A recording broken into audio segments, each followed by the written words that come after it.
Mercedes partage entre satisfaction et frustration après Silverstone. Comment ça avec Toto Wolff? C'était une super course pour tous ces fans qui sont venus avec leur passion. Nous avons vu la lumière au bout du tunnel à Barcelone avant de connaître des difficultés sur les circuits urbains. Je ne veux donc pas trop parler ou être trop pessimiste, disons que je préfère être prudent. Nous avons une nouvelle fois dû composer avec le problème de la hauteur de caisse durant ces 3 jours.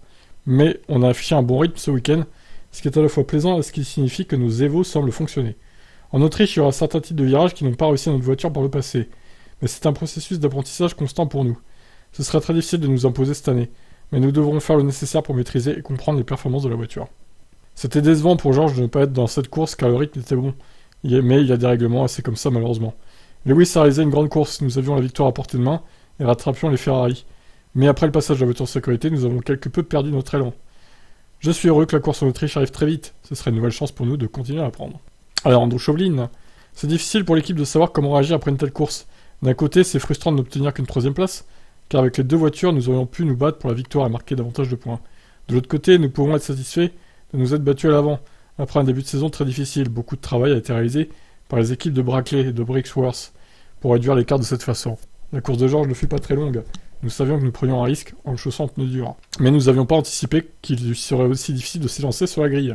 C'est clairement un facteur qui a joué dans l'accident du départ et qui a mis fin à sa course.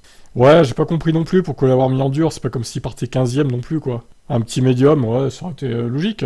Petit pneu médium. J'ai pas trop compris, mais bon. Tant pis, hein, ils ont payé cash l'horreur du coup. Lewis, en revanche, prenait un super départ pour se retrouver 3ème. C'est donc dommage de le retrouver en 5ème position pour le second départ. Et ça, c'est vrai. Hein. Franchement, quelle règle de merde. Même Verstappen, hein, qui avait fait ce qu'il fallait au final, il se fait niquer quoi. Et il a pas réussi à passer tout de suite Sainz. Hein. Malgré ça, à plusieurs reprises, il a semblé que nous pouvions nous battre pour la victoire, mais malheureusement, ce n'était pas pour cette fois. Il est quoi qu'il en soit encourageant de voir nos progrès du week-end. Nous avons mené des évolutions significatives et avons performé comme prévu. Nous savons désormais ce qui fonctionne sur la voiture. Nous pouvons donc trouver davantage de perfos.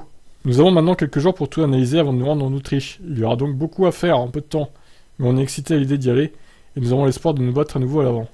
Alors honnêtement, moi je les vois pas se battre pour la victoire en Autriche. Je crois que ce sera très difficile. C'est pas un circuit qui leur convient d'habitude. En plus, même l'année dernière, hein, Mercedes c'était pas ouf. Donc là, ça va être encore pire.